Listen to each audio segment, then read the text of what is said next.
mga kabataang Marilena, ipinagmamalaki kong sabihin na ang Malolos ay puno ng kultura at kasaysayan na nararapat ipagmalaki.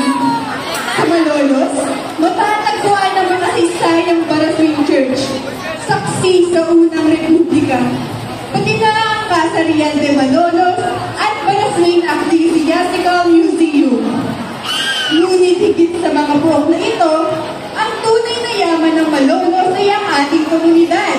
Sila ang tagapag-ingat ng ating kultura, sining at tradisyon.